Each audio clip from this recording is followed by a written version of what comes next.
Assalamualaikum warahmatullahi wabarakatuh. Halo sobat Grobogan Gokil semuanya, sehat ya untuk hari ini ya. Nah, ini ada sebuah video amatir yang memperlihatkan intimidasi dari kader PDIP di Solo dengan warga Solo ya. Menurut video tersebut, kader PDIP di Solo itu menuduh bahwa warga akan membagi-bagikan politik uang atau politik sembako kepada warga-warga. Namun itu tidak terbukti. Bahkan yang terbukti adalah dalam video tersebut ada seorang membawa gas yang itu katanya gratis dari PDIP. Nah, kalau seperti ini kan sudah teriak-teriak curang malah melakukan kecurangan gitu loh ya.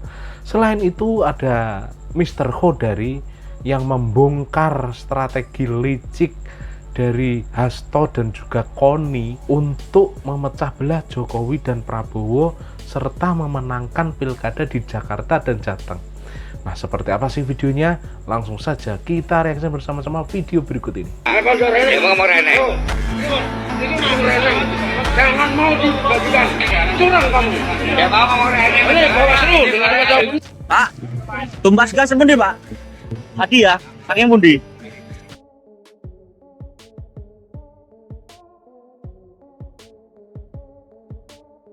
Kesana kemari nyantroni rumah warga buat intimidasi. Sekelompok orang bergerak menggerebek rumah-rumah warga dengan dalih anti money politik untuk menjaga ketertiban hari tenang pilkada. Tapi, kok yang didatengin cuma rumah tertentu, datang membawa banyak orang, mengintimidasi dengan nada tinggi. Walah-walah, apa itu ada izinnya?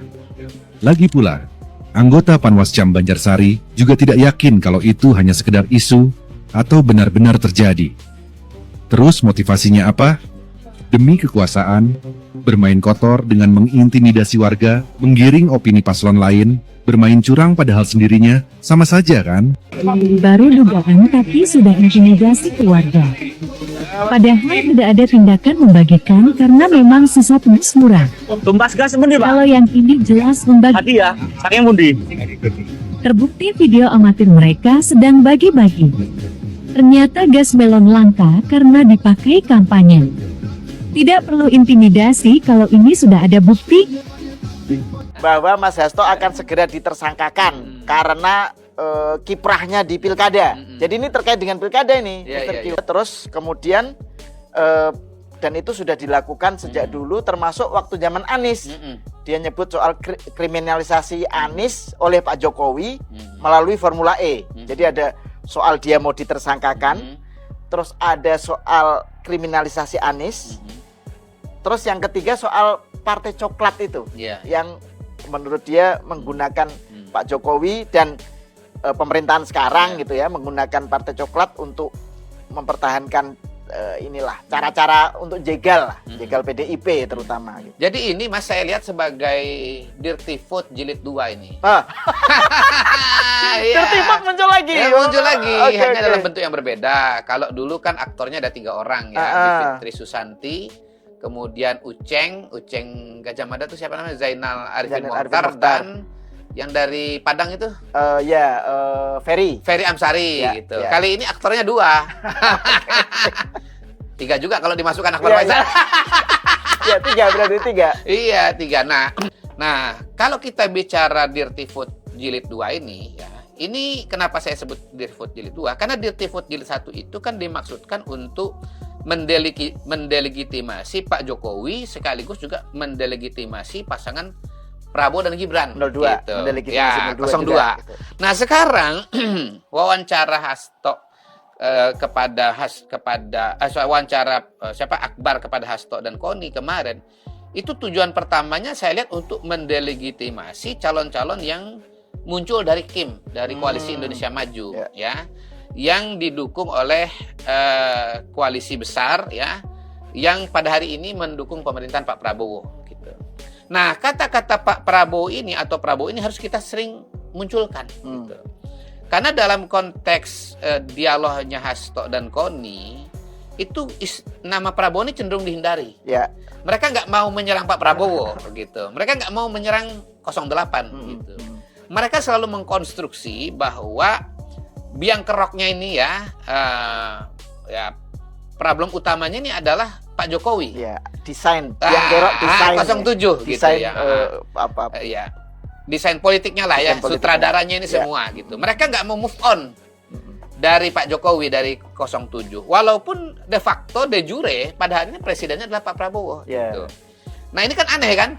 Argumentasi Hasto ini kan karena tangan-tangan yang sudah diletakkan oleh Jokowi dari dulu. Termasuk Pak Sigit misalnya.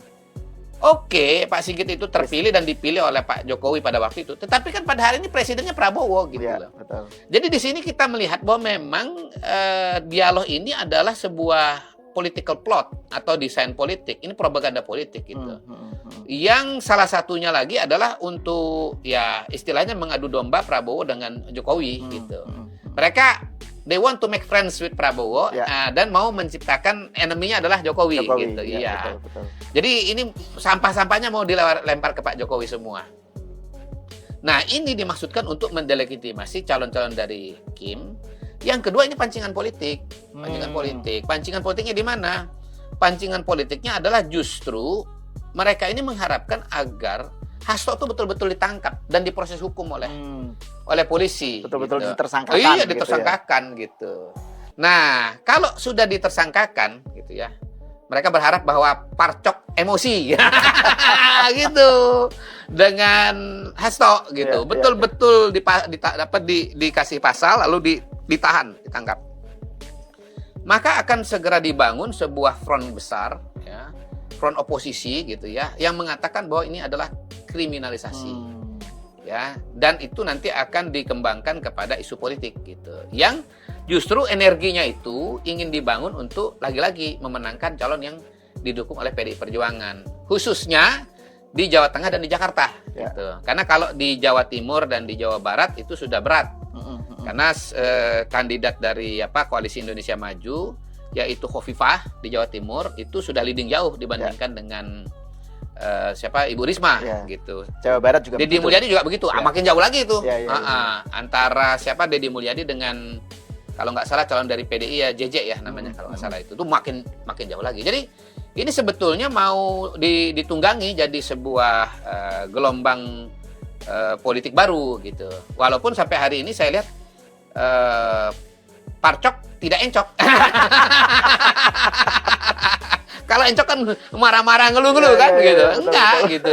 Jadi parcok sudah bisa membaca permainan dari Hasto Kristianto gitu. Makanya saya hakul yakin dan berani taruhan ya bahwa Hasto tidak akan ditangkap. Minimal sampai pilkada selesai. Kalau setelah itu walau alam bisa apa. Itu soal lain, soal lain itu. Tapi yang menarik tuh berkali-kali itu Mas Hasto tuh nyebut soal polisi itu ya. Pokoknya dia membagi ada 3 itu loh. Ada polisi merah putih.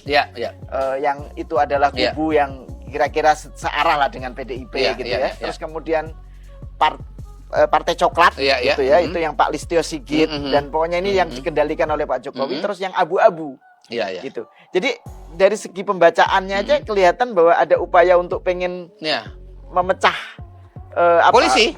Betul. Ya walaupun istilah polisi merah putih itu artinya kabinet Pak Prabowo. Iya betul ya. Nah, sebetulnya saya juga agak heran karena Bang Akbar itu kok menyediakan ruangannya yang ruang podcastnya yang yang beliau ini kan latar belakangnya wartawan ya. Menyayangkan memberikan ruang itu karena sebetulnya semua dialog itu didasarkan kepada suatu basis yang sangat lemah. Gitu. Apa basisnya? Basisnya adalah omongan dari Koni Bakri ya. Nggak ada hubungan dengan Abu Rizal Bakri ya. Iya, betul. Koni Bakri yang mengatakan dia didatangi oleh seorang anggota yang mengatakan bahwa Hasto akan ditersangkakan gitu. Tentu pertanyaannya adalah anggota ini benar-benar ada atau enggak kan gitu kan? Kenapa kita ragu? Karena di masa lalu pun itu yang namanya Koni ini sering bikin cerita kayak begini. Salah satunya soal bagaimana ada penawaran ya dia dengan Rosan itu loh yang dia ditawarin apa tuh saya lupa tuh. Ya pokoknya bahwa narasi dia kan bahwa Prabowo akan sampai 2 tahun. Setelah itu kemudian akan Gibran. Jadi ada upaya untuk Prabowo mau Intinya kan begini, dia itu kan mengklaim dia ketemu dengan, bukan itu, dia ditawarin apa gitu dengan Rosan. Oh, wamen atau wakil apa gitu. Itu nanti diperiksa nanti netizen ya. Tapi betul, intinya begitu dikonfrontasi oleh Rosan, dia tuh nggak berani untuk melakukan proses itu. Betul. Bahkan lari ke Rusia. Betul, setelah itu ya. Iya.